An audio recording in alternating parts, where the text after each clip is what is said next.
Hello everyone, welcome back to my channel. I'm Andrew Olson, and you are watching a classic cinema review.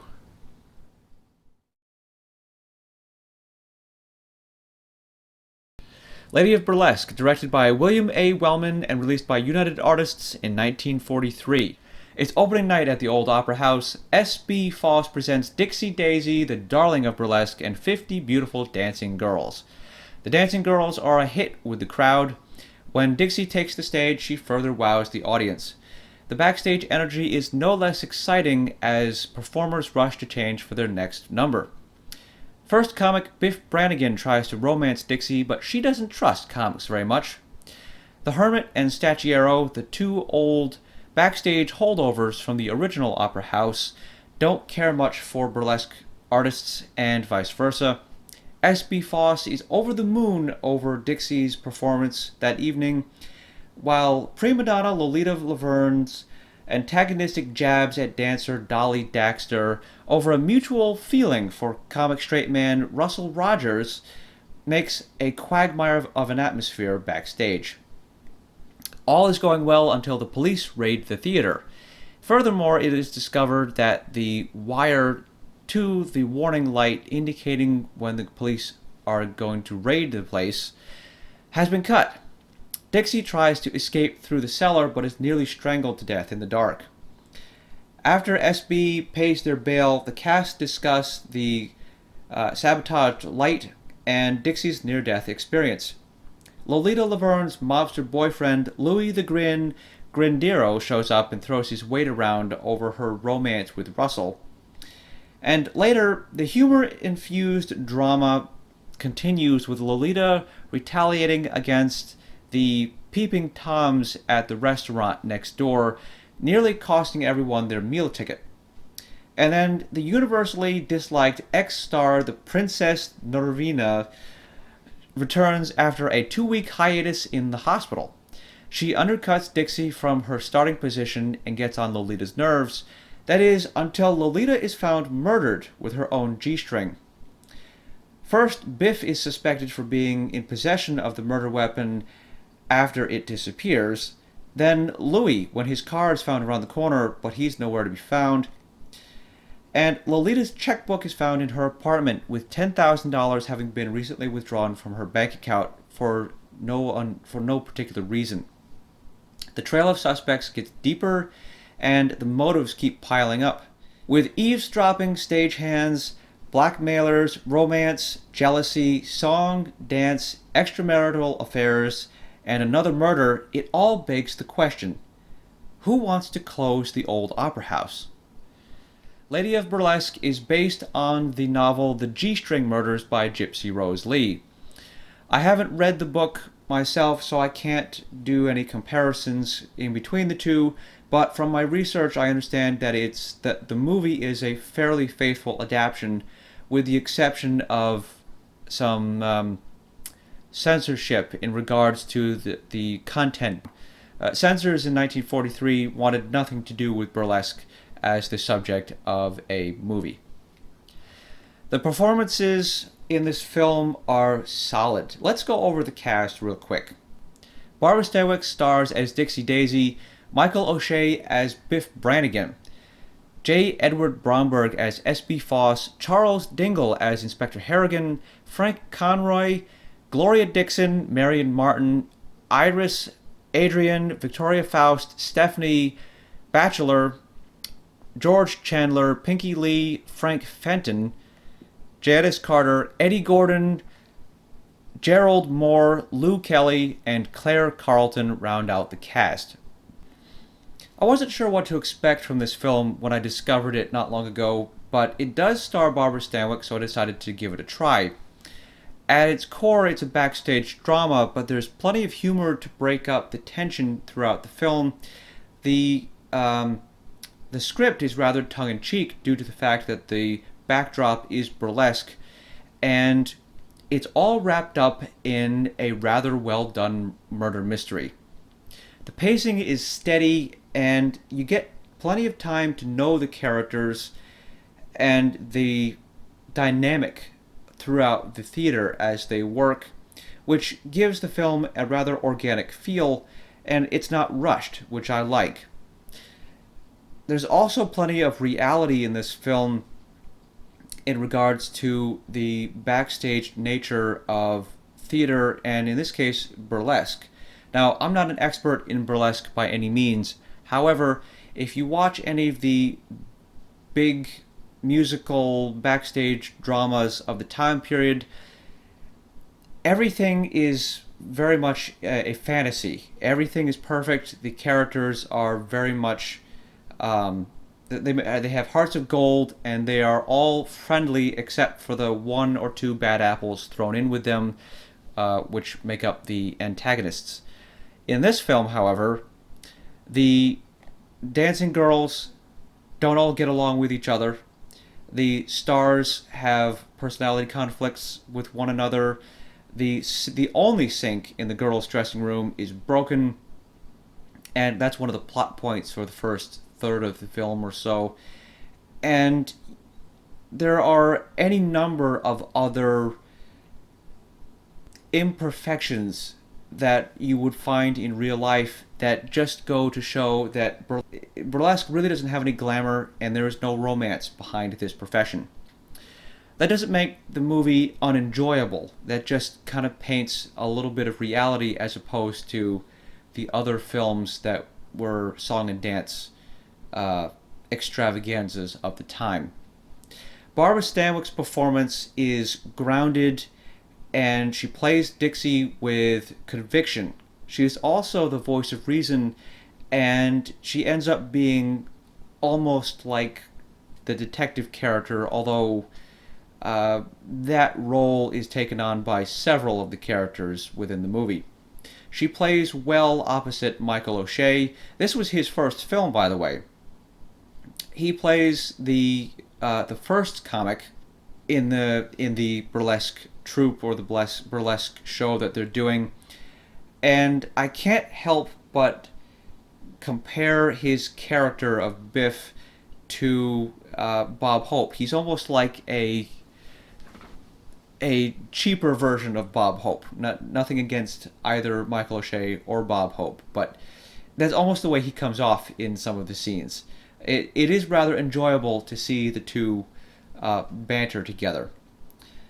The rest of the cast give solid performances. Barbara Stanwyck leads the cast through what I would say is a very well-balanced movie. There is, again, a little bit more reality within the film in terms of some of the actors. One of the actors, his name is Pinky Lee. Pinky Lee was a real-life burlesque comic. And there's a routine in this film that I would argue is from burlesque originally. Give me a moment and I will explain. Did you know that Abbott and Costello were on the burlesque circuit before they became famous movie stars? Yes? No? Abbott and Costello had a routine.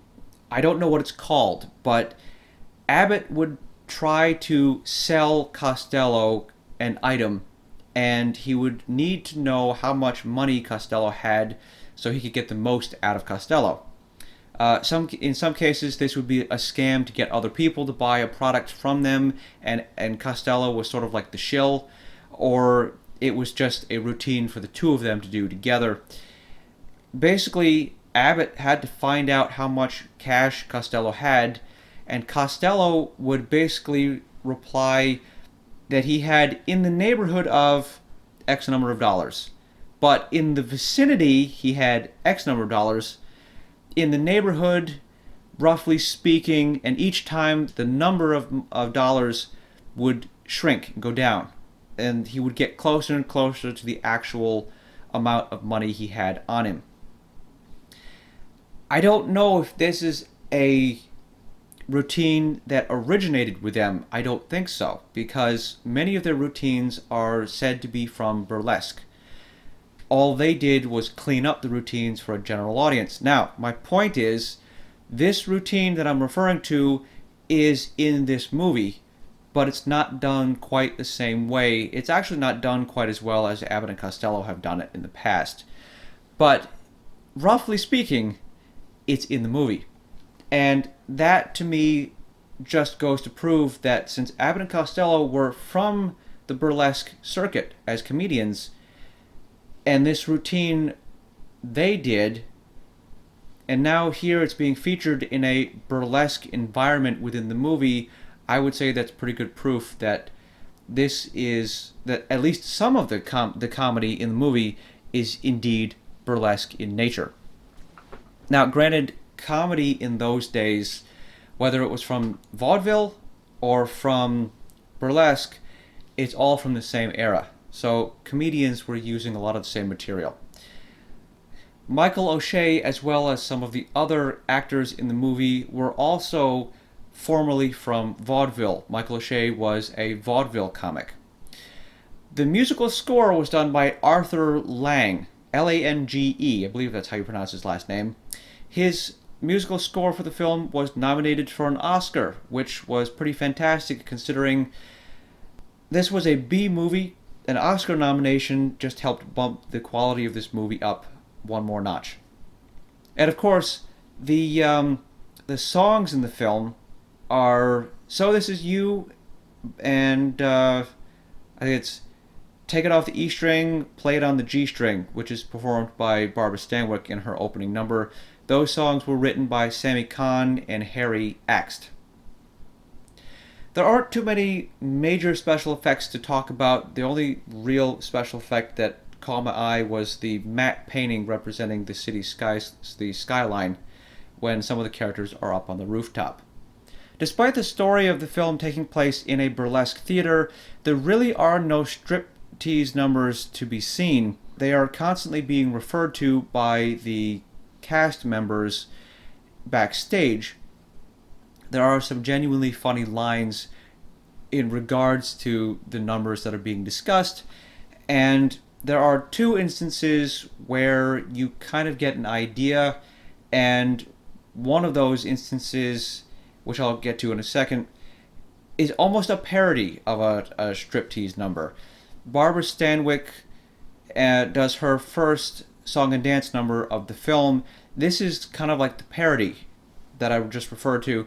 She has these big fuzzy hand warmers that were popular back in those days for ladies in the wintertime to stick your hands in and keep your hands warm. Well, there's one giant one, and then there are smaller ones within, and she keeps taking one and discarding it like she's stripping one off and getting down to the next one, and then to the next one, and then to the next one, despite the fact that she's not actually removing any of her clothes, which only adds to the humor. And of course, with each one, she ends up hitting Biff in the face as he tries to annoy her from backstage.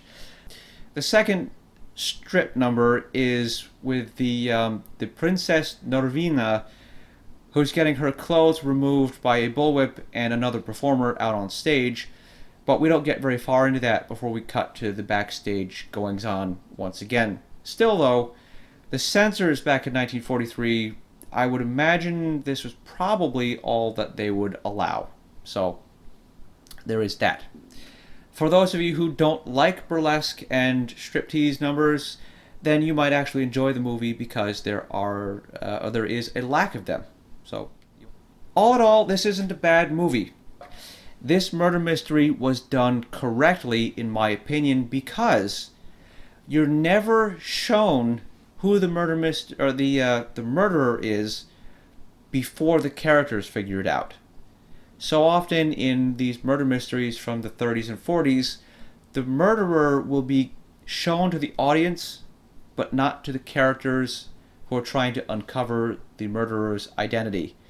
And I always feel that I've been ripped off when that happens, because I don't want to know who it is early. I want to get right up to the end and be surprised by who it is, instead of just having the answer dropped in my lap, as it were. So this movie, it's a winner on a lot of levels. The acting is solid, the music is good, the murder mystery is done well, everything is balanced in this movie, and again, balanced films are some of my favorite. I'm going to give this one a 4 out of 5 star rating. I recommend it.